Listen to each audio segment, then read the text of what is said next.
కాబట్టి 41వ కీర్తనలో వ్రాయబడినట్లుగా 11వ వచనంలో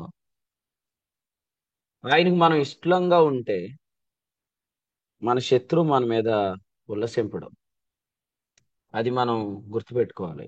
ఆయన ఇష్టలుగా మనం ఉండాలి. ఆయనకి ఇష్టలుగా ఉండాలి అనే మాట కొరింథీయులకు రాసిన 2వ పత్రికలో 5వ అధ్యాయంలో 9వ వచనం చాలు. కొరింథీ 2వ పత్రిక 5వ అధ్యాయం 9వ వచనం. కావున దేహమందులను దేహము విడిచినను ఆయనకిష్టమై ఉండవాలని ఆయన మిగులు మిగులు అపేక్షించున్నాము. రైట్. ఇక్కడ శరీరమందున్న దేహమందున్నను దేహము విడిచినను ఆయనకి ఇష్టలమై ఉండాలి అనే మాట మనం చూస్తున్నాం.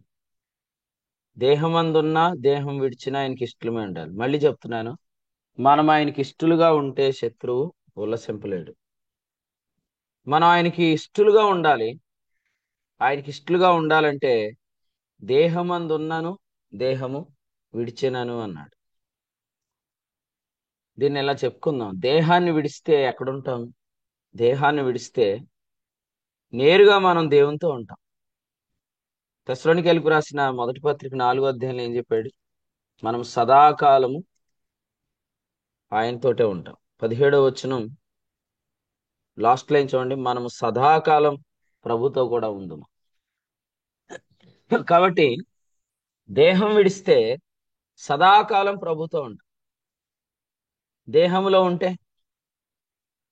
దూరంగా ఉన్నాం అనే మాట ఉంది ఇక్కడ. 5వ అధ్యాయం కొరింథీ 2వ పత్రికలో దేహంలో ఉంటే మనం ఆయనకు దూరంగా ఉన్నామని చెప్పాడు. చూసారా మాట? 7వ వచనంలో ఉంది. దేహంలో ఉంటే దూరం, దేహాన్ని విడిస్తే దగ్గరగా ఉంటాం. సో ఆ మాట మనం గమనించాలి. ఈ దేహములో నివసించుతున్నంత కాలం ప్రభువునకు దూరంగా ఉన్నాం. దేహాన్ని విడిస్తే ప్రభుతోటే ఉంటాం. అయితే మరి ఏం చెప్తున్నాడు? దేహాన్ని విడిచినా దేహంలో ఉన్న ఇష్టలుగా ఉండాలంటున్నాడంటే మనం దేహంలో ఉన్నప్పుడే ఆయనకు దగ్గరగా ఉన్నామని ఎంచుకోవాలి. దేహాన్ని విడిచాక మనం దేవునితో ఉంటాం అనుకోకూడదు. దేహంలో ఉన్నప్పుడే మనం ఆయనతోటే ఉన్నాము అని ఎంచుకుంటే దేహములో ఉన్నప్పుడు కూడా మనం ఆయనకి ఇష్టలుగా ఉండగలుగుతాం అన్నమాట. ఇది సాధ్యమేనంటే సాధ్యమే. కారణం ఎందుకంటే మనం దేవుణ్ణి తండ్రి అని పిలుస్తున్నాం. దేవుణ్ణి తండ్రి అని పిలుస్తున్నామంటే యోహాను 8:35 ప్రకారం మన ఇంటిలో నివాసం చేస్తున్నాం. రాత్రి మనం విన్నట్లుగా దావీదు దేవుని మందిరంలోనికి రాకూడదు. రెండు విషయాలు మనం రాత్రి గమనించాం. మత్తయి సువార్త 12లో దావీదు దేవుని మందిరంలో ప్రవేశించకూడదు. రెండోది, దావీదు ప్రవేశించిన ఆ స్థలములో సన్నిధి రొట్టెల బల్ల ఉంది. ఆ రొట్టెలు కూడా దావీదు తినకూడదు. ఆ రెండు తినకపోయినా కూడా దావీదుకి ఏ హాని కలగలేదు. కారణం దావీదు గర్భంలో ఉన్న ఆ క్రీస్తుని బట్టి అనే ఒక లైన్ మనం రాత్రి విన్నాం. ఈరోజు మనమైతే అటువంటి ఆంక్షలు లేనివారు. మనం నేరుగా అతి పరిశుద్ధ స్థలంలోని ప్రవేశించాం.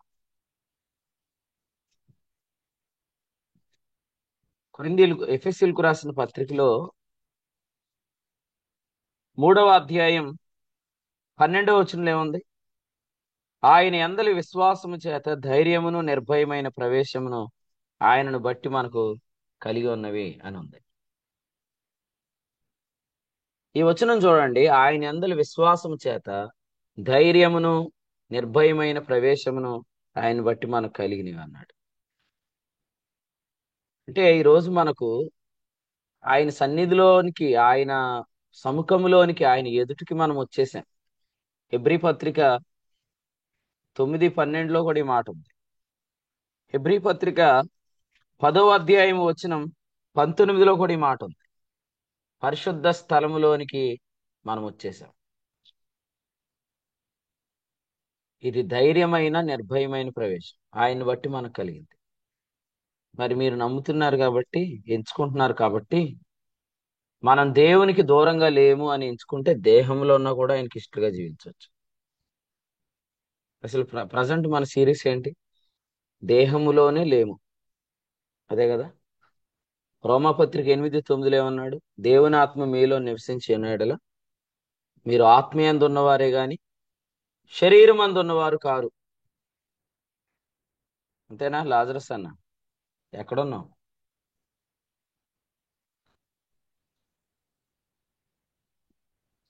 లాజరస్ అన్న? ఎక్కడున్నావు?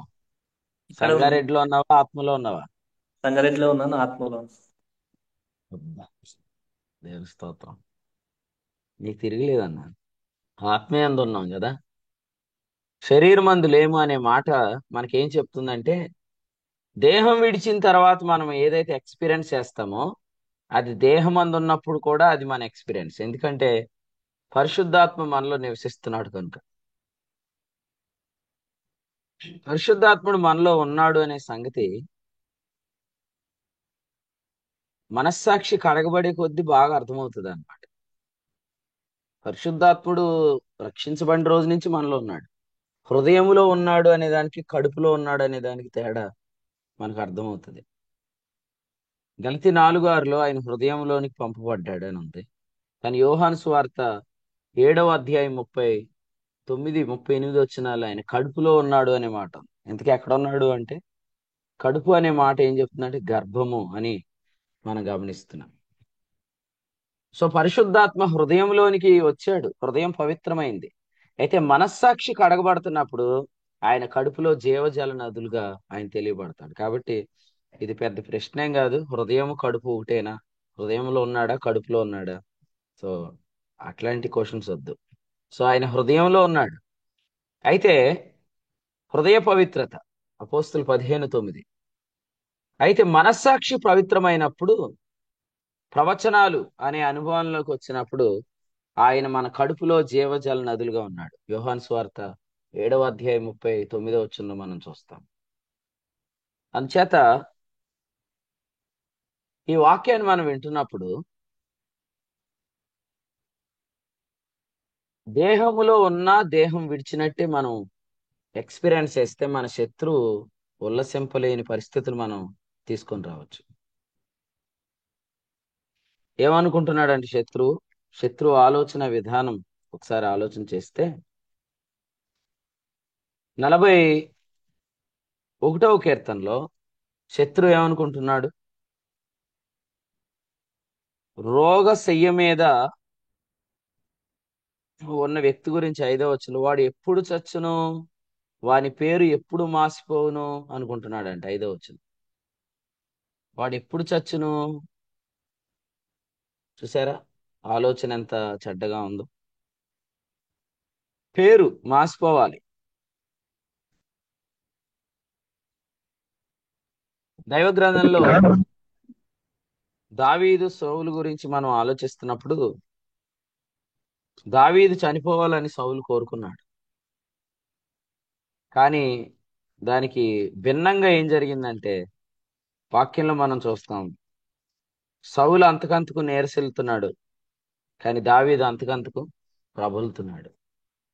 సో ఇది మనం గమనించినట్లయితే, those who are believing grace, ఎవరైతే ఆ కృపా నిబంధన నమ్ముకుంటారో వారు తరిగిపోతారని, అంతరించిపోతారని, గతించిపోతారని ఎక్స్పెక్టేషన్ మనం పెట్టుకోకూడదు.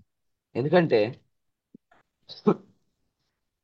కృప అనేది వారిని ఇంకా యవ్వనత్వంలోకి తీసుకొని వెళ్ళిపోద్ది.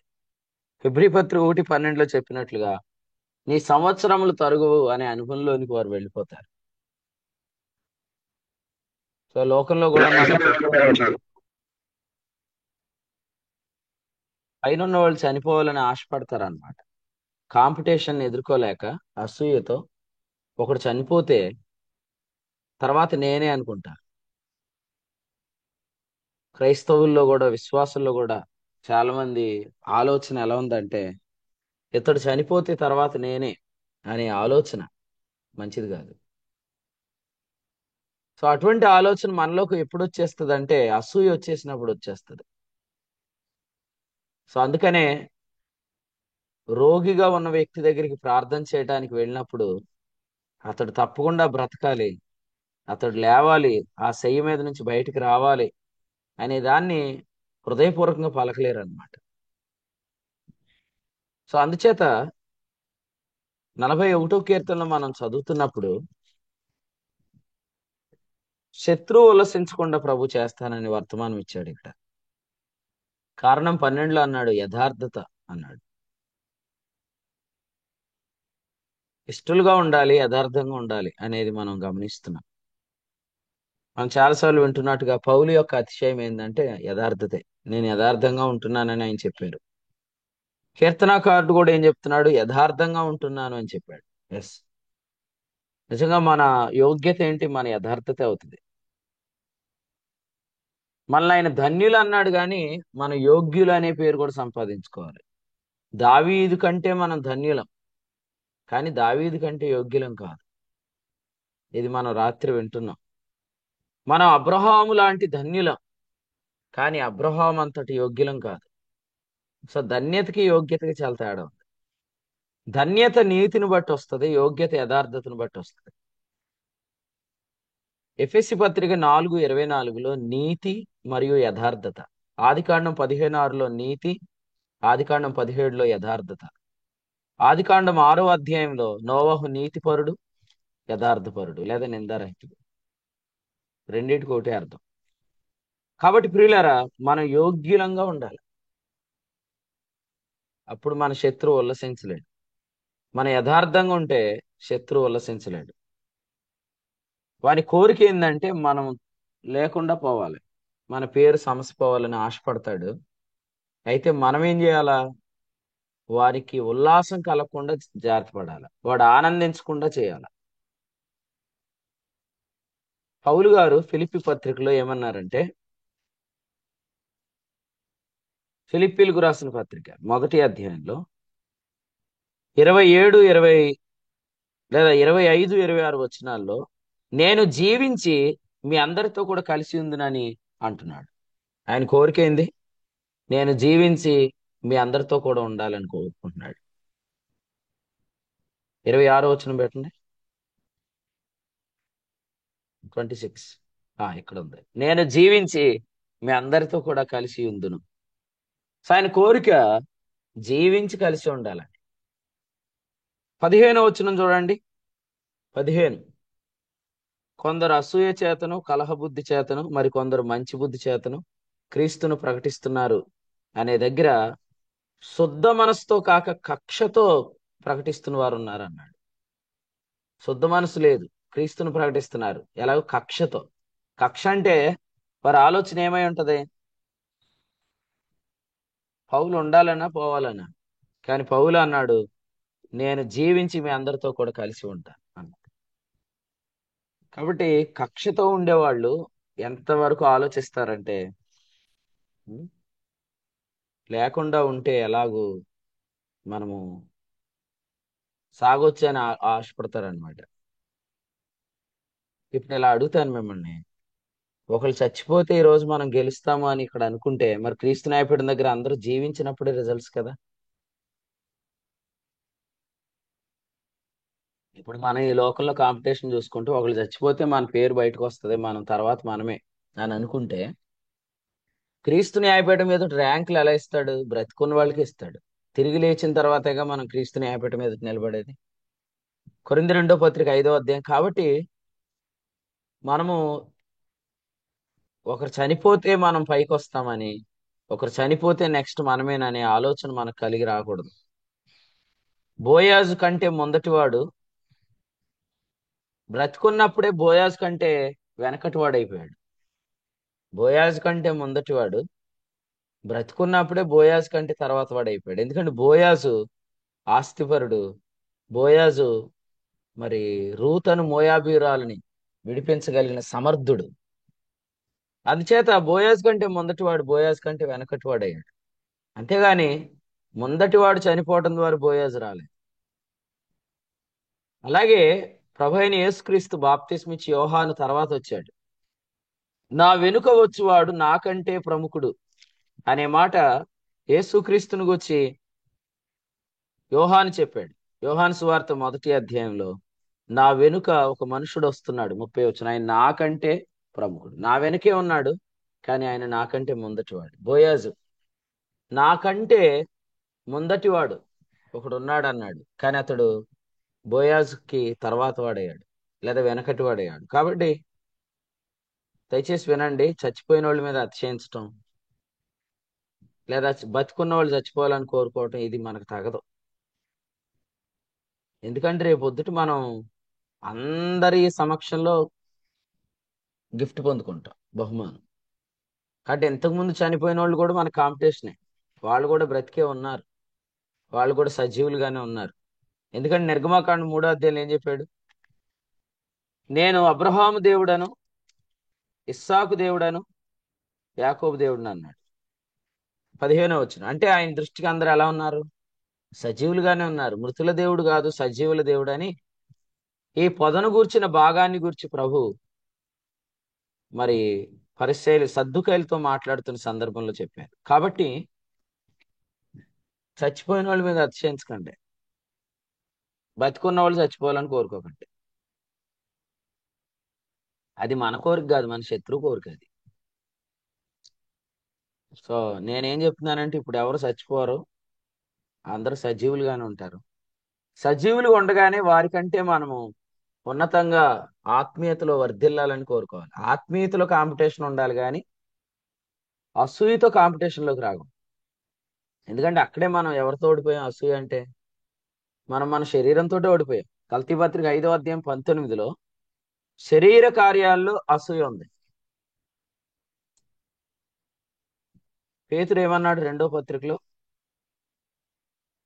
ఒకడు దేని చేత జయించబడునో దానికి దాసుడు అన్నాడు. 2వ పత్రిక 19 వచ్చింది, 2వ అధ్యాయం. ఒకడు దేని వలన జయింపబడినో దానికి దాసుడు. అసూయ చేత మనం ఓడిపోతున్నామంటే మనం శరీరానికి దాసులుగా ఉన్నాము అని అర్థం. కానీ వాస్తవంగా సత్యం బట్టి, పునాదిని బట్టి, నిన్న మనం చెప్పుకున్న ఆ బండ అనే పునాదిని బట్టి మనము శరీరానికి రుణస్థలం కాదు. పేతురు 2వ పత్రికలో ఏమన్నాడు? 12 వచ్చిన 1:12లో మీరు సత్యమందు స్థిరపరచబడినా, సత్యం తెలుసు కానీ ఆ సత్యము తెలిసినా కూడా శరీరానికి రుణస్థలం కాదని తెలిసినా కూడా మనం అసూయ చేత జయించబడుతున్నప్పుడు, అసూయ చేత మనం ఓడిపోతున్నప్పుడు మనం శరీరానికి దాసులుగా ప్రత్యక్షమవుతున్నాం. కాబట్టి ఇక్కడ మనము మరలా ఆలోచన చేద్దాం. భక్తిలో కాంపిటీషన్ ఖచ్చితంగా ఉండాలి. అతని కంటే నేను ఆత్మలో వర్ధిల్లాలి, ఈ సిస్టర్ కంటే నేను ఆత్మలో వర్ధిల్లాలి. యోహాను 3వ పత్రిక 2వ వచనం ప్రకారం ఆత్మలో వర్ధిల్లే విషయంలో ఖచ్చితంగా కాంపిటీషన్ ఉండాలి. కానీ అసూయ చేత మాత్రం ఎప్పుడు కాంపిటీషన్ ఉండకూడదు. ఈ ఆలోచన 42వ కీర్తనలో 41వ కీర్తనలో ఉన్న శత్రువు ఆలోచన అనే మాట మనం చదువుతున్నాం. ఎందుకంటే మనకు తెలుసు కదా, చచ్చిన ప్రతి ఒక్కరూ వారు దేవుని దృష్టిలో మాత్రం బ్రతికే ఉన్నారు, వాళ్ళు సజీవులుగా ఉన్నారు. కాబట్టి వాళ్ళందరి సమక్షంలో రేపొద్దుట మనము బహుమానం పొందుతాం. అందుచేత చనిపోయిన వారి మీద అతిశయించొద్దు, బ్రతికున్నారు చనిపోవాలని కూడా అలాంటి ఆలోచనలు, అలాంటివి మంచిది కాదు. ఉం?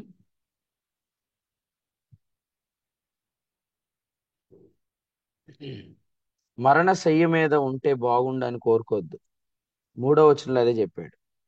రోగశయ్య మీద అనే మాట మనం చూస్తున్నప్పుడు అతడు శయ్య మీదకి వెళ్ళిపోతే నేను టేకప్ చేస్తానని అనుకోవద్దు, అటువంటి ఆలోచన రానియద్దు. ఎందుకంటే అది మంచిది కాదు. 8వ వచనంలో వాళ్ళు ఏమంటున్నారంటే వాడు ఈ పడక విడిచి తిరిగి లేవడని చెప్పుకుంటున్నారంట. ఎంత విచారం చూడండి, లేకపోతే ఎంత హీనమైన ఆలోచన ఇక్కడ మనం చూస్తున్నాం. పడకకు పరిమితం కావాలని ఆలోచన. రాత్రి మనం వర్తమానంలో విన్నాం కదా, కలల్లో కూడా అపవిత్రత.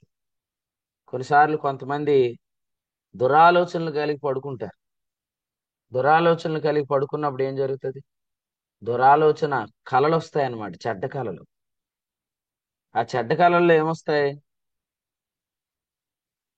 వాళ్ళకి ఏదో జరిగింది, వాళ్ళు మంచం పట్టేశారు అనేటట్టు ఆలోచనలు వస్తాయి. వచ్చినప్పుడు వాటిని మనం నిరీక్షించడం మంచిది కాదు. ఎందుకంటే ప్రభు చెప్తున్నాడు ఇక్కడ, అది శత్రువు ఆలోచన. శత్రువు అలా ఆలోచిస్తాడు. కుదరని రోగం వానికి సంభవించింది అనుకుంటున్నారంట. 8వ వచనం కదా. ఆదరించడానికి వచ్చిన వాళ్ళు ఆదరణ ప్రార్థన చేసి లోపల లోపల ఏమనుకుంటారు? వెళ్ళిపోతాడు ఇంకా బతకడం అనుకుంటారు. ఎవరి గురించి? ఈ భక్తిలో కాంపిటీషన్ పడలేనప్పుడు, పరిచర్యలో కాంపిటీషన్ ఎదుర్కోలేనప్పుడు, మనకంటే బాగా వాడబడుతున్నాడని తెలిసినప్పుడు ఆ వ్యక్తులు చనిపోవాలని కోరుకోవటం, వారి పడక విడిచి తిరిగి లేవడని చెప్పుకోవటం, ఇవన్నీ మంచి కాదు. ఇది శత్రువు యొక్క ఆలోచన అన్నమాట. ఒకటి నమ్మండి, మన యొక్క విజయం అంతా యేసుప్రభు మీద ఆధారపడం. మనం యేసుక్రీస్తుని బట్టి జీవిస్తాం, యేసుక్రీస్తుని బట్టి విజయం పొందుతాం. నువ్వు నిజంగా ఇంకో వ్యక్తి కంటే బాగా విజయం పొందాలంటే సీక్రెట్ ఒకటే, నువ్వు క్రీస్తుని బట్టి ఇంకెక్కువ జీవించాలి. యోహాన్ 10:10. సమృద్ధిగా జీవిస్తే మనం బాగా విజయం పొందుతాం. ఆంధ్రప్రదేశ్ తెలంగాణ రాష్ట్రంలో ఇతని కంటే గొప్పవాడు ఎవడు లేడని పేరు నీకు రావాలంటే, దానికి ఆంధ్రప్రదేశ్లో తెలంగాణలో ఉన్న మిగిలిన వాళ్ళందరికీ ఎటువంటి బ్యాడ్ రిమార్క్స్ వస్తే బాగుండని ఎదురు చూడకూడదు. అందరు చెడ్డోళ్ళు అయిపోతే వాళ్ళ గురించి వీడియోలు పెట్టుకుంటూ కూర్చుంటే మనం పైకి వెళ్తామని అనుకోవద్దు. ఎందుకంటే పాత నిబంధనలో పొరుగువాన్ని ప్రేమించాలంటే స్టడీ చేయాల్సింది ఎవరిని? పొరుగువాన్ని. క్రొత్త నిబంధనలో సహోదరుని ప్రేమించాలంటే స్టడీ చేయాల్సింది ఎవరిని? క్రీస్తుని. కానీ పాత నిబంధనలో నిన్ను వలె నీ పొరుగువాన్ని ప్రేమించమన్నాడు. కాబట్టి స్టడీ అంతా పొరుగువాన్ని గురించి. క్రొత్త నిబంధనలో నేను మిమ్మల్ని ప్రేమించినట్టే అన్నాడు. కాబట్టి ఇప్పుడు స్టడీ అంతా క్రీస్తుని గురించి. మీరు చెప్పండి, తెలంగాణ 2 రాష్ట్రాల్లో మీకంటే ఒకడు ముందున్నాడు అనుకోండి, నెక్స్ట్ మీరే అనుకోండి. అప్పుడు మీరు ఆ వ్యక్తి గురించి ఎలాంటి ఆలోచన కలిగి ఉంటారు అనుకోండి. 41వ కీర్తనలో అది ఎట్లా ఉంటుంది చూడండి. కానీ అది కాదు ఇది. మన భక్తి జీవితం వేరు. మనమంతా కూడా క్రీస్తును బట్టి, నిజంగా మనతో ఉన్న కాంపిటీషన్ లో ఉన్న వాళ్ళని స్టడీ చేయొద్దు, వాళ్ళని స్టడీ చేయకూడదు, మనం క్రీస్తుని స్టడీ చేయాలి. ఒకసారి మనం ఇప్పుడు రాత్రి మనం చెప్పుకున్నట్టు వర్తమానంలో మధ్య మధ్యలో దేవుడు రిజల్ట్స్ కూడా చెప్తాడు. హైదరాబాద్కి వెళ్లే ముందు మీరు బాగుగా పరిగెత్తుచుండ్రి అన్నాడు. హైదరాబాద్ నుండి తిరిగి వచ్చాక ప్రవచనముల చొప్పున పోరాటం అన్నాడు. మీ మనస్సాక్షి అంత కడగబడిందని చెప్పాడు. సో అలా మధ్య మధ్యలో దేవుడు రిజల్ట్స్ ఖచ్చితంగా రిలీజ్ చేస్తాడు. అయితే మనము ప్రతిసారి కూడా వ్యక్తులను స్టడీ చేయొద్దు. ఈయన ఎంతవరకు వెళ్ళాడు, ఎన్ని సంఘాలు కట్టాడు, లేదా మనకంటే ఎంత బాగా వాక్యం చెప్తున్నాడు, లేదా మనకంటే ఎంత బాగా ఆర్థికంగా అభివృద్ధి చెందాడు, లేదా మనకంటే ఆరోగ్యంగా ఎంత అభివృద్ధి చెందాడు. ఈ స్టడీ మంచిది కాదు. మన స్టడీ అంతా క్రీస్తు ఏమై ఉన్నాడు అంతే. ఎందుకంటే ఇతరులు మనకి ఎవ్వరు కూడా స్టడీ చేయాల్సిన సబ్జెక్ట్స్ కాదు, క్రీస్తే మన సబ్జెక్ట్. ఎఫెసీ 4:20లో చెప్పాడు, క్రీస్తును నేర్చుకొనుట అనే పదం ఉంది అక్కడ. అక్కడ నేర్చుకున్నవారు కారు అని ఉంది, కానీ దాన్ని పాజిటివ్ గా చదివితే యేసులో ఉన్న సత్యం ఉన్నది ఉన్నట్టుగానే మీరు ఉపదేశించబడితే క్రీస్తును అలాగూ నేర్చుకున్నవారు అని కూడా అర్థం ఉంది. కాబట్టి క్రీస్తును నేర్చుకొనుట అనేది మన యొక్క పాఠం. 4:21 క్రీస్తును నేర్చుకొనుట అనేది మన పాఠం. డేవిడ్ రాజ్ అన్న, అంతేనా? పెద్దాపురంలో మీకంటే గొప్పోళ్ళు చాలా మంది ఒకవేళ ఉన్నారనుకోండి, వాళ్ళందరినీ మనం స్టడీ చేస్తే కూర్చుంటే వాళ్ళకంటే పెద్దోళ్ళం అవుతామా పెద్దాపురంలో? ఓ, క్రీస్తును స్టడీ చేస్తే ఒక రోజు ఆయనే మీకు చెప్తాడు ఏమనంటే, ఇదిగో ఈ పురంలో నీలాంటి వాడు ఎవడు లేడని చెప్తాడు. ఖచ్చితంగా చెప్తాడు. మన అవునండి. ఫోకస్ యేసుప్రభు మీదే ఉండాలి. కాంపిటీషన్లో వద్దు. అసూయలు వస్తాయి, పగలు వస్తాయి, ద్వేషాలు వస్తాయి. ఆలోచనలు ఎంత మితిమీరిపోతాయంటే, వాడు చచ్చిపోతే ఈ ప్రాంతంలో నేనే అనుకుంటా. వాడు చచ్చినా బ్రతికే ఉంటాడు దేవుని దృష్టిలో. కాబట్టి అది మంచి ఆలోచన కాదు. ప్రభు ఆదికాండ గ్రంథంలో అబ్రహాం గురించి ఇచ్చిన సాక్ష్యం ఏంటంటే 23వ అధ్యాయంలో, నీవు మా మధ్యన మహారాజు అయి ఉన్నావు అని చెప్పారు. 5-6 వచనం. 23వ అధ్యాయం 5-6 వచనాల్లో నీవు మా మధ్య మహారాజు. మహారాజు అంటే ఎవరు? రోమా 5:17 ఏలేవాడు. ఏలేవాడిని ఇంకేమి వెళ్తాయి? అసూయ ఏలిద్దా? అసూయ చేత ఇబ్బంది పడేవాడు మహారాజు ఎలా అవుతాడు? అసూయని జయించిన వాడు కదా మహారాజు. అబ్రహాం ఎలా ఉన్నాడు ఆ ప్రాంతంలో?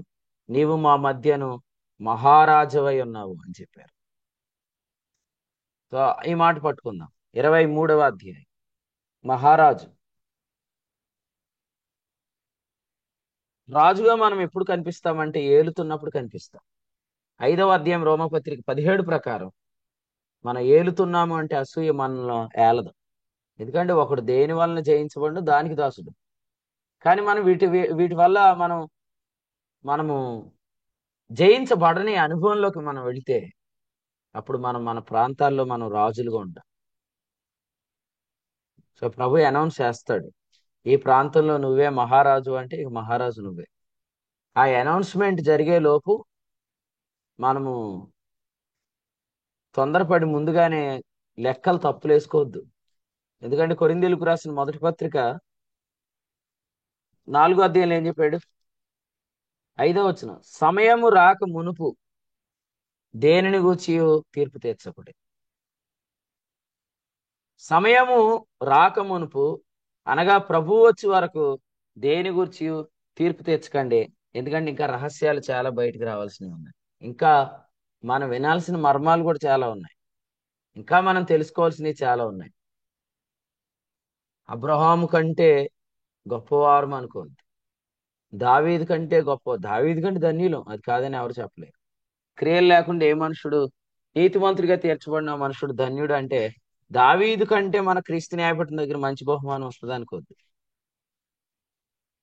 ఎందుకంటే దావీదు రిజల్ట్ ఆల్రెడీ రాశాడు. అపోస్తల కార్యాలు 13 ఏం రాశాడు? దావీదు తన తరము వారికి సేవ చేసి నిద్రించెను. ఎలా సేవ చేశాడు? 36వ వచనానికి ముందు 34లో ఏమన్నాడు? వరము చేత. మరి ఈరోజు సామర్థ్యం చేత సేవలు చేసే వాళ్ళు అందరూ దావీదు కంటే తక్కువైన బహుమానమే పొందుతారు. మరి వారు దావీదు కంటే ధన్యులు కాదా? ఎస్, వారు దావీదు కంటే ధన్యులే, కానీ దావీదు కంటే గొప్పవారు కాదు. చూసారా, మనం కొన్నిసార్లు పాత నిబంధన భక్తుల కంటే కూడా హెచ్చించుకుంటాం. కానీ పాత నిబంధన భక్తుల్లో కూడా మనకంటే గొప్పవారు చాలా మంది ఉన్నారు. కానీ వారికంటే ధన్యత మనకి ఇచ్చాడు. అది మాత్రం అద్భుతమైన సంగతి. దాన్ని ఉపయోగించుకోండి. వాళ్ళు కృప వలన నీతి అనే దానిలో లేరండి. కానీ మరి వారు విశ్వాస మూలంగా జీవించుట అనే దానిలో హెబ్రీ 11లో ఉన్నారు. దావీదు లేడా? యెఫ్తా లేడా? గిద్యోను లేడా? సంసోన్ లేడా? బారాకు లేడా? ప్రవక్తలు లేరా? రాజులు లేరా? వాళ్ళందరూ ఓల్డ్ టెస్టమెంట్ బిలీవర్సేగా. ఓల్డ్ టెస్టమెంట్ లో ఉన్న భక్తులే కదా. ఓల్డ్ టెస్టమెంట్ లో ఉన్న వారు ప్రవచనములు అనే లైన్ లో ఉన్నారు కాబట్టి వారు మనకంటే గొప్పవారు చాలా మంది ఉన్నారు. అంచేత వాళ్ళు పాత నిబంధనలో ఉన్నారు, మనం క్రొత్త నిబంధనలో పుట్టాం, వారికంటే క్రీస్తు న్యాయపీఠం దగ్గర మన బహుమానం ఎక్కువ ఉంటుందని మీరు అనుకోవద్దు, నేను అనుకోవద్దు. నిజంగా అలా అలా అవ్వాలని కోరుకోండి, అలా రావాలని కోరుకోండి. ఎందుకంటే క్రీస్తు మన జీవం అనే ఒక స్పష్టమైన సందేశం మనకు ఉంది. మరి మనం ఎంతగా క్రీస్తు నేర్చుకుంటున్నాం? ఇంతవరకు తెలిసాడు ప్రభు, స్తోత్రం. ఇంకా తెలియాల్సిన సంగతులు చాలా ఉన్నాయి. సమయం రాకముందు ఇచ్చిన సమయం అదే, ప్రభు రాకముందు ఇచ్చిన సమయం అదే. అందుకనే ఆ సమయం వచ్చేలోపు తీర్పు తీర్చుకోకండి అన్నాడు. అంటే ముందే ఇంత కిరీటం మనకు వచ్చేసిద్దని అనుకోకండి. ఇంకా చాలా సంగతులు తెలియాలి, ఇంకా మనం చాలా ఎదగాలి. ఈ మధ్యలోనే అసూయ వచ్చి పాడైపోవద్దు. ఈ మధ్యలోనే మనము ఇటువంటి ఆలోచన చూసారా, 41వ కీర్తనలో ఎంత చెడ్డ ఆలోచన వచ్చేసిందో. ఇది ఏ స్కందం? ప్రథమ స్కందంలో ఆఖరి కీర్తన. ప్రథమ స్కందం అంటే ఆదికాండం. ప్రథమ స్కందం అంటే ఆదికాండం. ద్వితీయ స్కందం అంటే నిర్గమకాండం. తృతీయ స్కందం అంటే సంఖ్యాకాండం, లేవికాండం. చతుర్థ స్కందం అంటే సంఖ్యాకాండం. పంచమ స్కందం అంటే ద్వితీయోపదేశకాండం. మనం ఇట్లా స్టడీ చేస్తే ఇప్పుడు మనం ఆదికాండం ఆఖరి అధ్యాయంలో ఉన్నామని అర్థం. ఈ కీర్తన యొక్క అర్థం ఏంటి? ఆదికాండం ఆఖరి అధ్యాయంలో ఉన్నాం. ఆదికాండం ఆఖరి అధ్యాయాలు ఏం జరిగింది తెలుసా? ఆదికాండం ఆఖరి అధ్యాయాలలో యోసేపు బల్ల మీద కూర్చున్న ఒక శత్రువు ఉన్నాడు. ఈ కీర్తనలో కూడా 41వ కీర్తనలో 9వ వచనం, నేను నమ్ముకొని నా విహితుడు నా ఇంట భోజనం చేసినవాడు నన్ను తన్నుటికై తన మడిమినెత్తెను అని చెప్పాడు. కాబట్టి ఆది కాండం ఆఖరి అధ్యాయం ఇది, లేదా ఆఖరి అధ్యాయాలు ఇవి కదండి. యోసేపు భోజన బల్ల ఎక్కడుంది ఆది కాండంలో? చివరి అధ్యాయాలు అన్నమాట. చివరి అధ్యాయాలు అంటే 43వ అధ్యాయం. 43వ అధ్యాయంలో యోసేపు బల్ల మీద ఎంతమంది ఉన్నారు చెప్తారా? రూబేన్ ఉన్నాడు, షిమియోన్ ఉన్నాడు, లేవి ఉన్నాడు, యోదా ఉన్నాడు, ఇస్సాకర్ ఉన్నాడు, జెబూలూన్ ఉన్నాడు, గాదు ఉన్నాడు, ఆషేర్ ఉన్నాడు, దాను ఉన్నాడు, నఫ్తాలి ఉన్నాడు, బెన్యామీన్ ఉన్నాడు. వీళ్ళందరూ ఉన్నారు. కానీ మీరు ప్రకటన గ్రంథం చూడండి. ప్రకటన గ్రంథం 7వ అధ్యాయం. ప్రకటన గ్రంథం 7వ అధ్యాయం 5వ వచనం. యూదా యోదా ఉన్నాడు గోత్రంలో ఇక్కడ, రూబేన్ ఉన్నాడు ఇక్కడ, గాదు ఉన్నాడు ఇక్కడ, ఆషేర్ ఉన్నాడు ఇక్కడ, నఫ్తాలి ఉన్నాడు ఇక్కడ, మనషే ఉన్నాడు ఇక్కడ, షిమియోన్ ఉన్నాడు ఇక్కడ, లేవి ఉన్నాడు ఇక్కడ, ఇస్సాకుర్ ఉన్నాడు ఇక్కడ, జెబూలూన్ ఉన్నాడు ఇక్కడ, యోసేపు ఉన్నాడు ఇక్కడ, బెన్యామిన్ ఉన్నాడు ఇక్కడ, దాను లేడు. దాను లేడు ఇక్కడ, దాను లేడు. ఎందుకంటే ఆ భోజన బల్ల తర్వాత దాని వెళ్ళిపోయాడు బయటికి. చెప్పండి, యోహాను సువార్తలో కూడా ఇస్కరియోతు యోధా ఉన్నాడా లేడా? భోజన బల్ల తర్వాత వెళ్ళిపోయాడు. ఇది ఎక్కడ విచిత్రం అన్నా? ఇది ఆది కాండం నుండి జరుగుతుందంటే ఎప్పుడు జరుగుతుంది ఇది? ఆది కాండంలో భోజనం తిన్నాడు దాను, ఇక్కడ లేడు దాను. యేసు ప్రభుతో భోజనం తిన్నాడు యోధా, ఆ తర్వాత లేడు యోధా. కాబట్టి కీర్తనకారుడు చెప్తుంది ఏంటంటే, నాతో భోజనం చేసిన వాడే నాకు విరోధంగా మడమెత్తాడు. సో ఏమై ఉంటది? మడమ అంటే అర్థం ఏంటి? ఆదికాండ గ్రంథంలో 49వ అధ్యాయం ఆఖరి అధ్యాయమే, ప్రథమ స్కందంలో ఆఖరి భాగంలో మనం ఉన్నాం. 49వ అధ్యాయంలో ఏముంది? 17వ వచనం, దాను త్రోవలో సర్పము, దారిలో కట్లపాము, అది గుర్రపు మడిమెలు కరుచును, అందువలన ఎక్కువాడు వెనుకకు పడును. మళ్ళీ చదవనా? దాను త్రోవలో సర్పము, దారిలో కట్లపాముగా ఉండును, అది గుర్రపు మడిమలు కరుచును, అందువలన ఎక్కువాడు వెనుకకు పడును. ఎవరి దాను చెప్పండి? యోసేపు బల్ల మీద ఉండి భోజనం చేసిన దానే. మీరు ఎలా అనుకోవచ్చు, దేవుడు కావాలనే కొంతమందిని ఇలా టార్గెట్ చేసి సాతానికి అప్పగిస్తాడని. నో నో నో నో, మీరు అట్లా అనుకోద్దు. ఎందుకంటే పై వచనంలో దానికి ప్రవచించింది ఏంటి? 16వ వచనం, దాను ఇశ్రాయేలు గోత్రికుల వలె తన ప్రజలకు న్యాయం తీర్చును. ఎక్కడ నెరవేరింది ఈ ప్రవచనం చెప్పండి?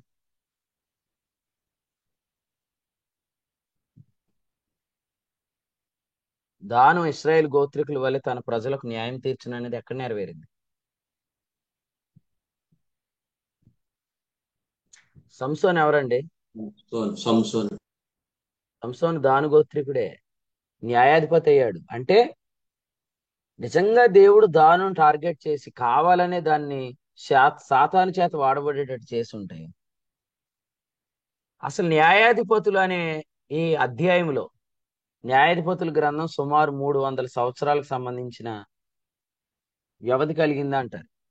అంత పెద్ద అధ్యాయంలో, పెద్ద గ్రంథంలో ఆయన దానుకు మెయిన్ పార్ట్ ఇచ్చి ఉండడు. ఇచ్చాడు, ఇవ్వలేదా? సంసోను హెబ్రీ పత్రిక 11లో ఉన్నాడా? విశ్వాస వీరుల్లో ఉన్నాడా సంసోను? ఉన్నాడండి. ఉన్నాడు కదా, రైట్.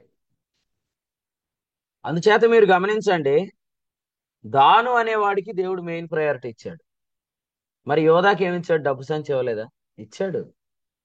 ఇప్పుడు దేవుడు ఎవరికైనా ఏదైనా ఇచ్చాడంటే అభిషేకాన్ని బట్టి ఇస్తాడు. మీకెలా తెలుసు అభిషేకాన్ని బట్టి అంటే? లేవి కాండంలో ఏముంది? లేవి కాండంలో మనం చదువుకునే వాక్యంలో ఒక వాక్యం ఉంది కదా, 7వ అధ్యాయంలో 35వ వచనంలో అభిషేకమును బట్టి, అభిషేకమును బట్టి అని ఉంది. కాబట్టి దేవుడు అభిషేకాన్ని బట్టి ఇస్తాడు. కాబట్టి ఇస్కరియోతు యోధా కావాలని ముందు డబ్బు సంచి ఇచ్చి ఆ తర్వాత ఇస్కరియోతు యోధాని దేవుడే బుక్ చేశాడు అనుకుంటే అది మీరు తప్పుగా అర్థం చేసుకున్నారు. దేవుడు ఏదైనా ఒక వ్యక్తికి ఇచ్చాడంటే అభిషేకాన్ని బట్టి ఇస్తాడు. కానీ వాడు అభిషేకాన్ని హీనపరిచాడు ఎక్కడ? మీరు చెప్పండి, కరెక్టే చెప్పండి. ఇస్కరియోతు యోధ అభిషేకాన్ని హీనపరిచాడు ఎక్కడ? మరి అత్తర్ దగ్గర. ఈ అత్తరు మరి అత్త అయితే దగ్గరనే. ఈ అత్తరు అత్తర అది ఇప్పుడు జకరియా గారు ఉన్నాడా అన్నా? అదేం పాట? మీరు ఏదో పాడతారో పాట, భలే పాడతారు. చెప్పండి. సీమోన్ ఇంటిలో పాట పాడండి. ఆ పాటలో ఏముంది? అత్తరుతో అభిషేకం. అయితే సీమోనిల్ కాదు కానీ యోహాను సువార్త 12లో అత్తరు కదండి. అత్తరు దగ్గర ఏమన్నాడు? ఈ అత్తరు ఎందుకు అన్నాడు. న్యాయాధిపతుల గ్రంథం 300 సంవత్సరాలు అనుకున్నాం కదా. అదెన్ని దేనారాలు? 300 దేనారాలు. 300 దేనారాలు అంటే ఒక సంవత్సర ఆదాయం. ఎందుకంటే మత్తయి 20వ అధ్యాయం మొదటి వచనం ప్రకారం ఆ దినాల్లో దినానికి ఒక దేనారం అంటే ఒక సంవత్సర ఆదాయం ఆమె పగలగొడుతుందంటే ఆమె అభిషేకాన్ని అంత ఘనంగా ఎంచింది.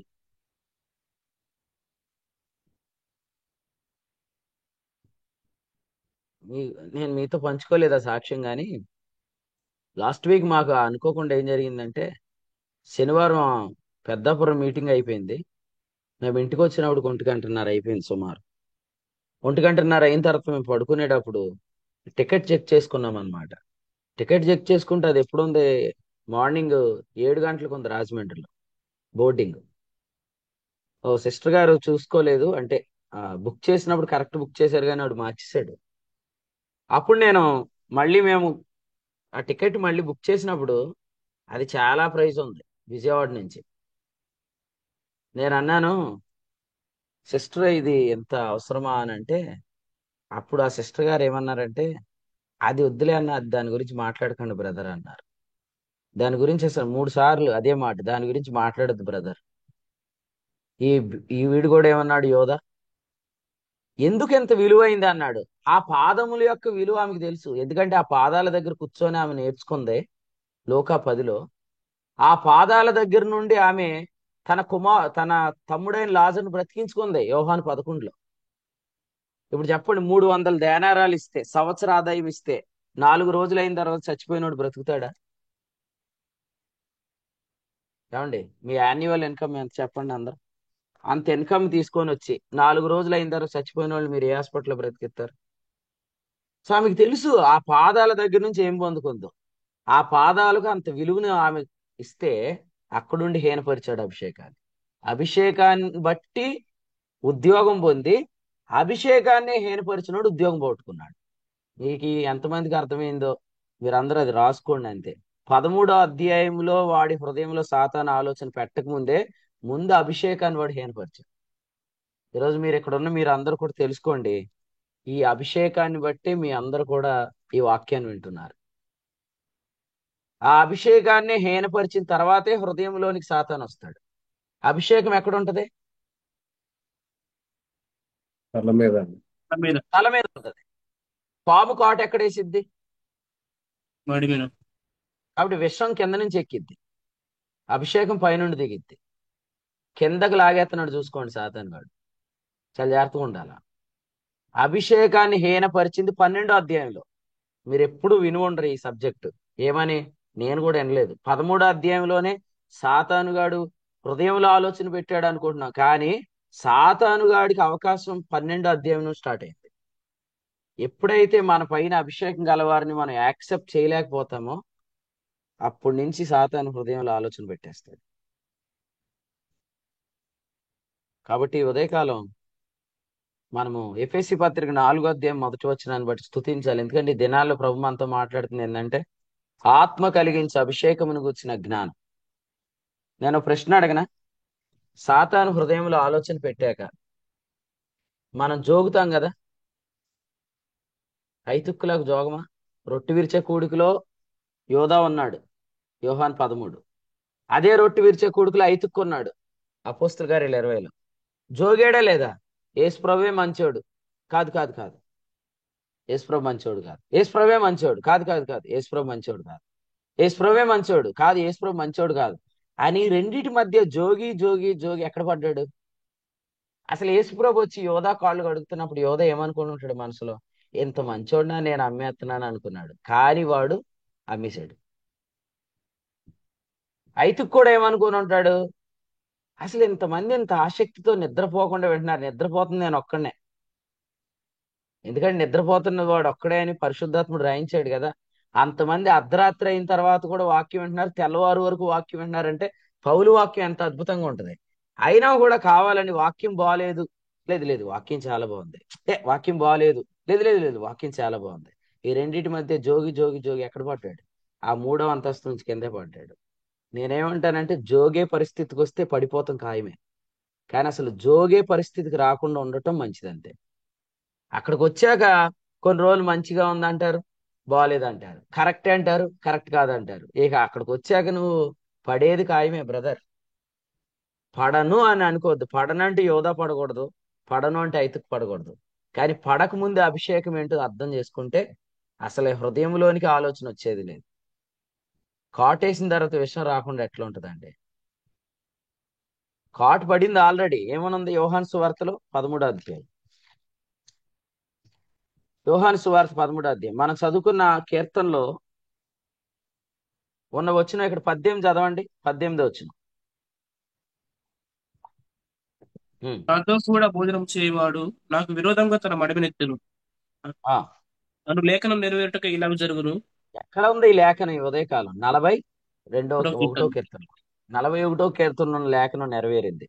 13వ అధ్యాయం చూడండి, పస్కా పండుగ. పస్కా అంటే ఏ రకంగా ఉంటాయి భోజనం? యూదుల పస్కా పండుగ భోజనం చాలా అంటే చాలా రిచ్ ఫుడ్ అన్నమాట.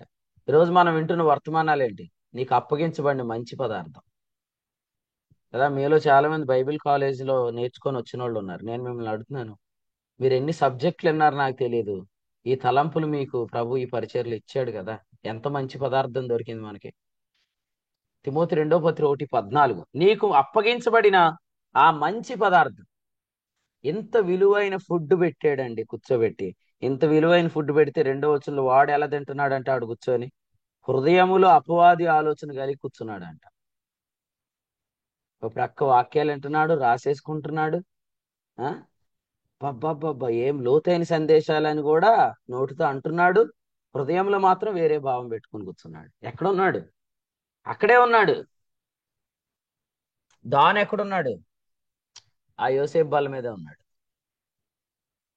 పాము అనేది ఎప్పటికైనా దొరికిపోద్దండి, ఎందుకంటే పొగట్టేస్తాడు దేవుడు, బయటకు వచ్చేసిద్ది అది.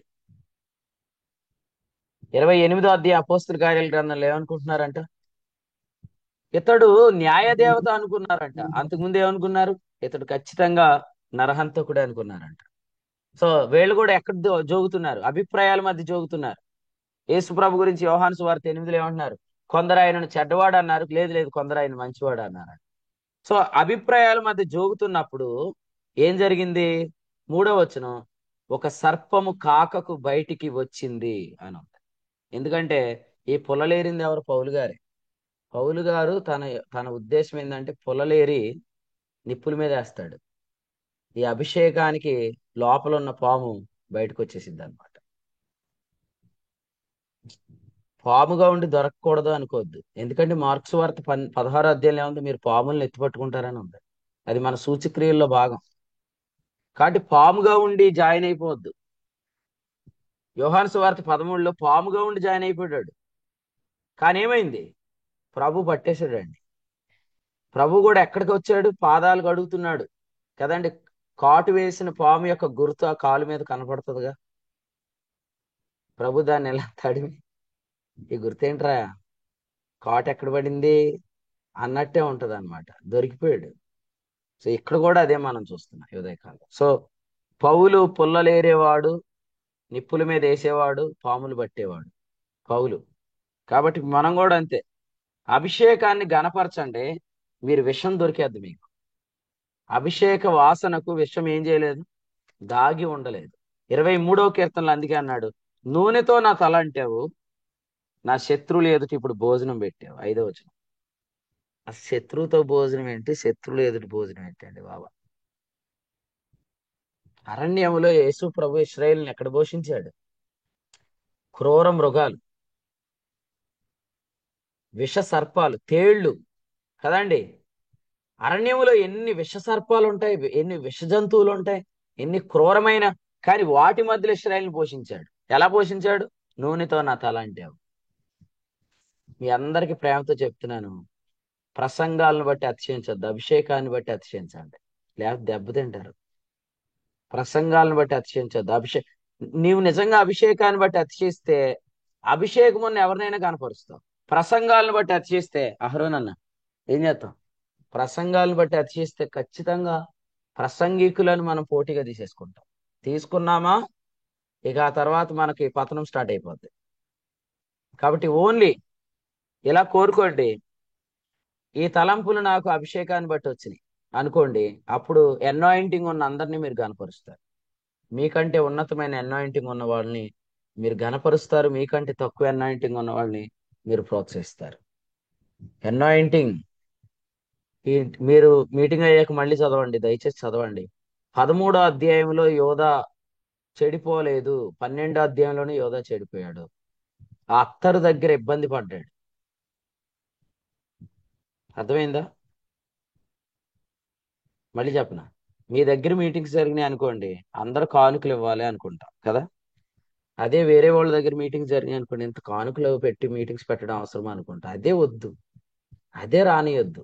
అది వచ్చిందంటే తర్వాత చాప్టర్లో మనకు హృదయంలోకి వచ్చేస్తుంది అది ఆలోచన. సో ప్రభు మనకిచ్చిన ఉపదేశాన్ని బట్టి ప్రభుకి స్తోత్రం చెల్లిద్దాం. 41వ అధ్యాయంలో చెప్పినట్లుగా ప్రథమ స్కందము ఆఖరి భాగం, ఆదికాండం ఆఖరి భాగం, యేసుక్రీస్తు అధ్యాయంలో ఆఖరి భాగం. ఆఖరి భాగం ఎప్పుడు చాలా జాగ్రత్తగా ఉండాలి. పత్రికల్లో ఆఖరి భాగం ఏది? యోధా పత్రిక. సో యోధా పత్రికలో దేని గురించి రాశాడు? మనం చెప్పుకుంటున్నాం కదా, లేవీకాండం 11లో 4 రకాల జంతువులు ఉన్నాయి: భూమి మీద, నీటిలో, గాలిలో, ఆఖరిగా నేల మీద. ఈ 4 యోధా పత్రిక ఏది? నేల మీద ప్రాకేవి. నేల మీద ప్రాకే వాటిలోనే విషం ఉంటుంది అనమాట. సో అందుకని యోధా పత్రిక మీరు చదివితే, యోధా పత్రికలో కృప పేరిట ప్రవేశించిన దుర్బోధ ఉంది. దాన్ని సూడోగ్రేస్ అని డాక్ట్రిన్ అని అంటాం. సూడోగ్రేస్ డాక్ట్రిన్లు ఏం చెప్తారంటే, పాపం చేయవద్దు అనేది చెప్పకూడదని చెప్తారు. రెండోది ఏంటంటే, కళలు రావటం తప్పేం కాదు. రాత్రి మనం అదే విన్నాం, ఇప్పుడు కూడా దేవదూతలతో పాపం చేయటం జరుగుతుందా అని. సో మీరు ఎవరైనా వినకపోతే నైట్ మెసేజ్ వినండి. యోధా రాసిన పత్రికలో 3 విషయాలు చెప్పాడు. నెంబర్ 1, 6వ వచనం చూడండి, దేవదూతలు చేసిన పాపం. ఇది ఆదికాండం 6వ అధ్యాయం. రెండవది 7వ వచనం, అటువలనే సొదొమ గొమొర్రాలు చేసిన పాపం. మూడవది 8వ వచనం, ఈ దినాల్లో కళల్లో జరుగుతున్న పాపం. సో ఇక్కడ 3 విషయాలు చెప్పాడు. 3 కూడా దేవదూతలతో చేసే పాపమే.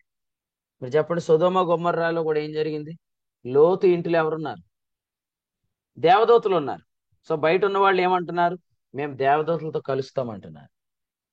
నోవహు దినాల్లో దేవదూతలు ఎవరితో కలిశారు? మనుషులతో కలిశారు. మరి ఈ రోజుల్లో మనం దేవదూతలతో ఎలా కలుస్తున్నాం? కలలో కలుస్తున్నాం. కలలో ఏం చేస్తాడు సాతానుగాడు? పురుషులుగా అయితే ఏదో ఒక స్త్రీని తీసుకొని వస్తాడు. ఆ స్త్రీతో కలుసుకునేటట్లుగా కల పుట్టిస్తాడు. ఆ కలలో మనం దేవదూతతో కలుస్తున్నాం, పడిపోయిన దూత.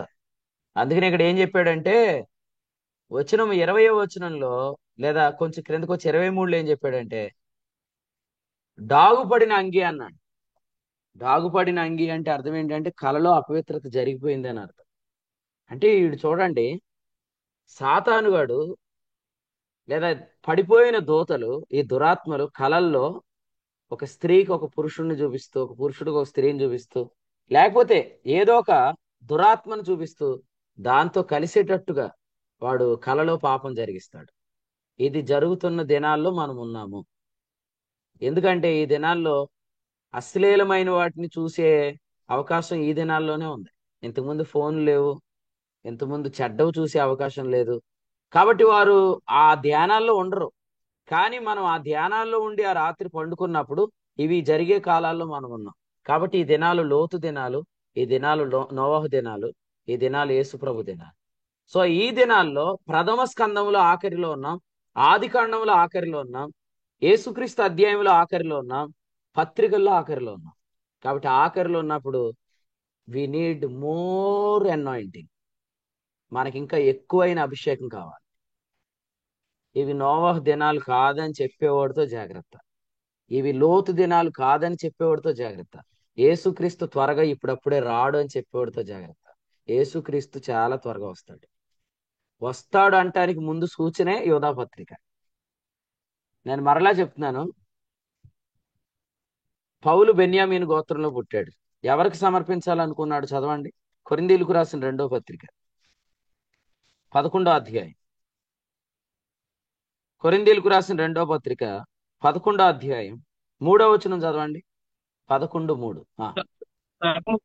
సర్పము తన కుయుక్తి చేత అవ్వను మోసపరిచినట్లు మీ మనస్సులను చెరపబడి క్రీస్తు ఎడల ఉన్న సరళత నుండి పవిత్రత నుండి ఎట్లయినను తొలగిపోనేమో అని భయపడుచున్నాను.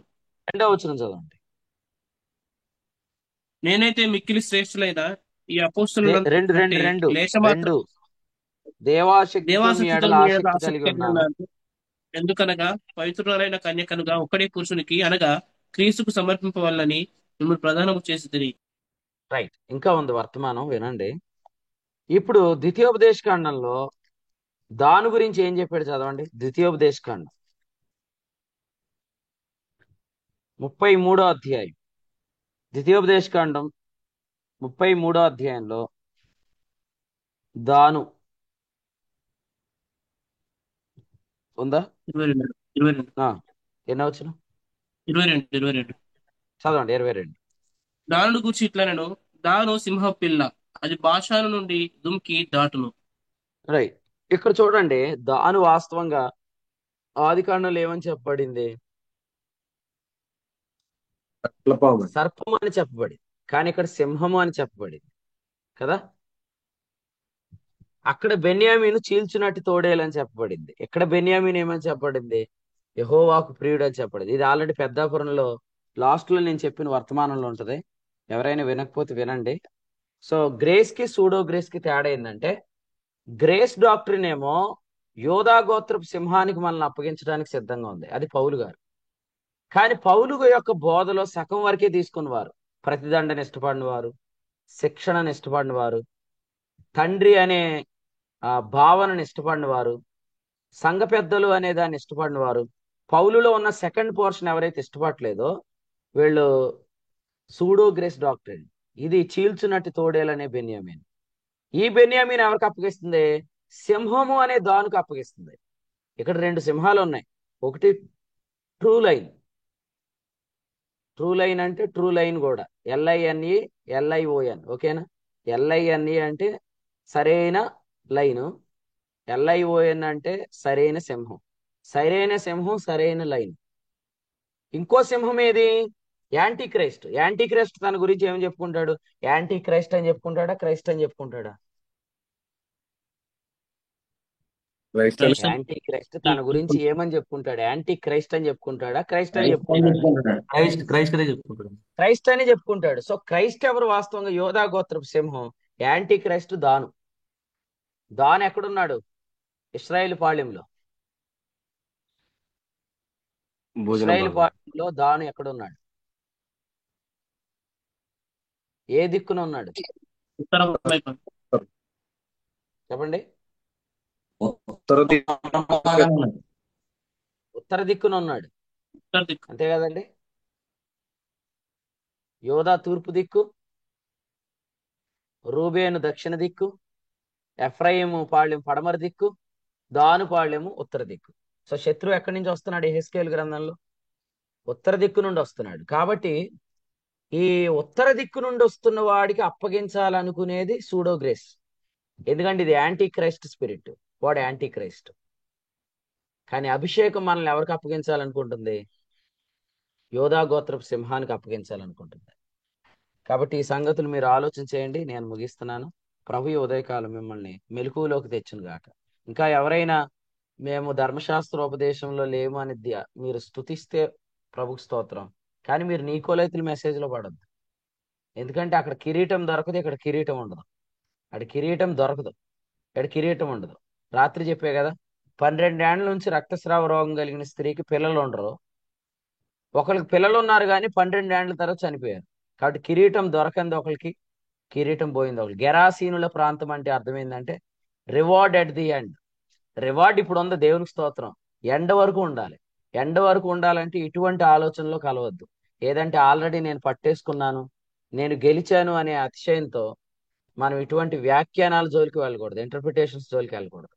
సో ప్రభువే మిమ్మల్ని కాపాడును గాక. ప్రథమ స్కందం ఎంతటితో ముగిసింది. రేపటి నుంచి ద్వితీయ స్కందం ధ్యానం చేద్దాం.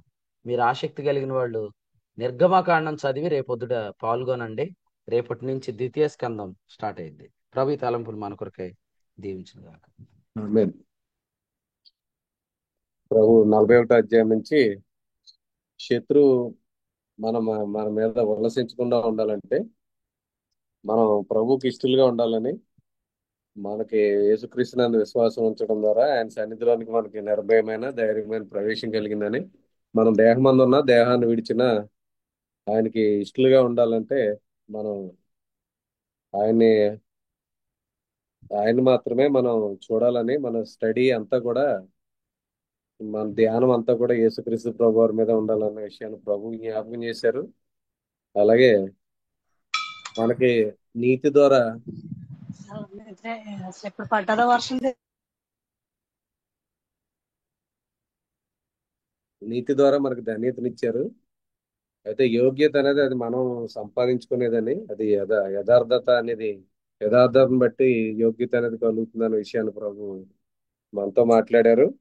అలాగే ఈ యొక్క మొదటి స్కందంలో చివరి అధ్యాయంలో అలాగే ఉన్నటువంటి దాను, అలాగే అభిషేకానికి విరుద్ధంగా లేచే మరి వారిని గురించి కూడా ప్రభు మనతో మాట్లాడారు. ఈ దినాల్లో మనకి మొత్తం అంతా కూడా దేవుడు అభిషేకాన్ని బట్టి దేవుడు సమస్తం చేస్తాడని, మన అభిషేకాన్ని హీనపరచకూడదన్న విషయాన్ని కూడా ప్రభు జ్ఞాపకం చేశారు. ఉన్నటువంటి సూడోగ్రీసు ఉంది, మళ్ళీ దాని ద్వారా వాడు ఉపయోగించుకుని ఏ విధంగా వాడు మోసం చేస్తాడో దుష్టుడు అన్న విషయాన్ని ప్రభు ఈ యొక్క అధ్యాయం నుంచి మనకు నేర్పించిన సంగతులకే ప్రభుకి కృతజ్ఞతలు తెలియజేస్తూ శ్రేష్టమైన వర్తమానం అందించిన దేవుని దాసునికి కుడి పక్షం వందనాలు తెలియజేస్తున్నాను. ఇప్పటి వరకు నిలిచి వాక్యమైన ప్రియులకు కూడా వందనాలు తెలియజేస్తున్నాను. ఈ రోజు సాయంత్రం పెంటపాడు అలాగే దేవాలయంలో జరిగే బైబిల్ స్టడీ కొరకు ప్రార్థన చేయండి. అలాగే ఆదిలాబాద్ లో జరిగే కాన్ఫరెన్స్ కొరకు ప్రార్థన చేయండి. సమయంలో ఎవరైనా ప్రేరేపణ కలిగిన వారు ముగింపు ప్రార్థన చేసినట్లయితే ఈ కూడిక ముగింపు చేసుకుందాం.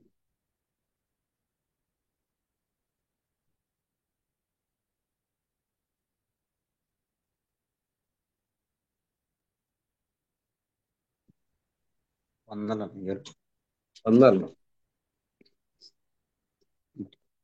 ప్రార్థన చేసి మహాపరిశుద్ర మా తండ్రి అయిన దేవా, నీ యొక్క ఘనమైన నామముకి వేలాది స్తుతి స్తోత్రం చెల్లిస్తున్నాం తండ్రి. దేవా, ఈ ఉదయకాల సమయంలో రీతిగా నేను స్తుతించే కనపరిచే గొప్ప ధన్యత భాగ్యాన్ని మా అందరికి ఇచ్చిన వాడ తండ్రి, నీకు స్తుతులు స్తోత్రం చెల్లిస్తాం తండ్రి.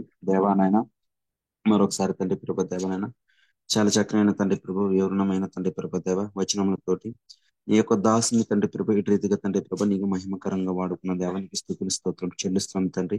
దేవానైనా మేము ఇంకా తండ్రి ప్రభ గ్రహించే శక్తిలోకి మమ్మల్ని నడిపించమని అడుగుచున్నాం తండ్రి. దేవానైనా మేము ఇంకనూ తండ్రి ప్రభ దేవా నీ యొక్క ఆత్మవరం ఇంకా తండ్రి ప్రభ పొందుకుని ఉన్నాం, ఇంకా అభివృద్ధిలో పొందుటకు సహాయం చేయమని ప్రభు చూపించమని అడుగుచున్నాం తండ్రి. దేవానైనా ఇటు రీతిగా తండ్రి ప్రభ ప్రతి దినం తండ్రి ప్రభ దేవ ఇటు రీతిగా ఉదయకాల సమయంలో సాయంకాల సమయంలో తండ్రి ప్రభ పాల్గొనే వారిగా అభిషేకం మాతో ఏం మాట్లాడుచున్నది, మా తండ్రి అయిన దేవుడు మాకు ఎటువంటి ఆలోచనలు తలంపుల్లోకి నడిపిస్తున్నాడు, ఎటువంటి వరములు ఇవ్వడానికి సిద్ధంగా ఉన్నాడని మీకు గ్రహింపులోకి ఆ యొక్క తండ్రి ప్రభ దేవ తండ్రి తెలుసుకునే వారుగా ఉంటకు సహాయం చేయమని ప్రభు చూపుని అడుగుచున్నాం తండ్రి ప్రభ దేవనైనా.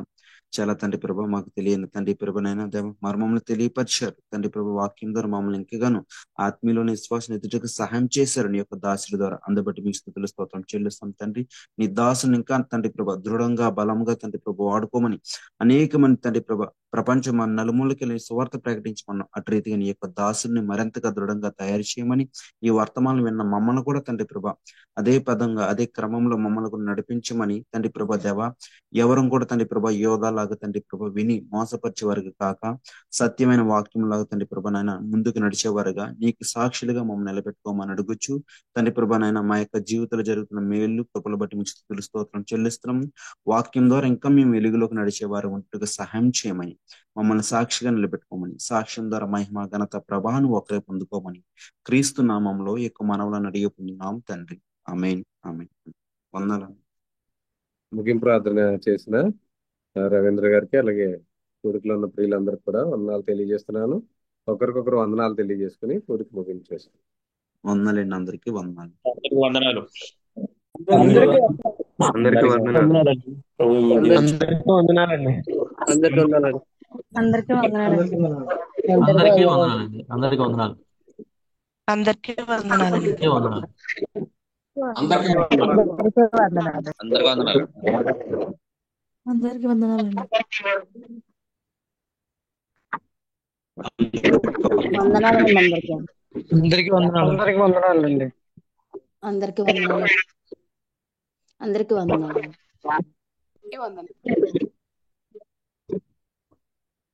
అందరికీ వందనాలు.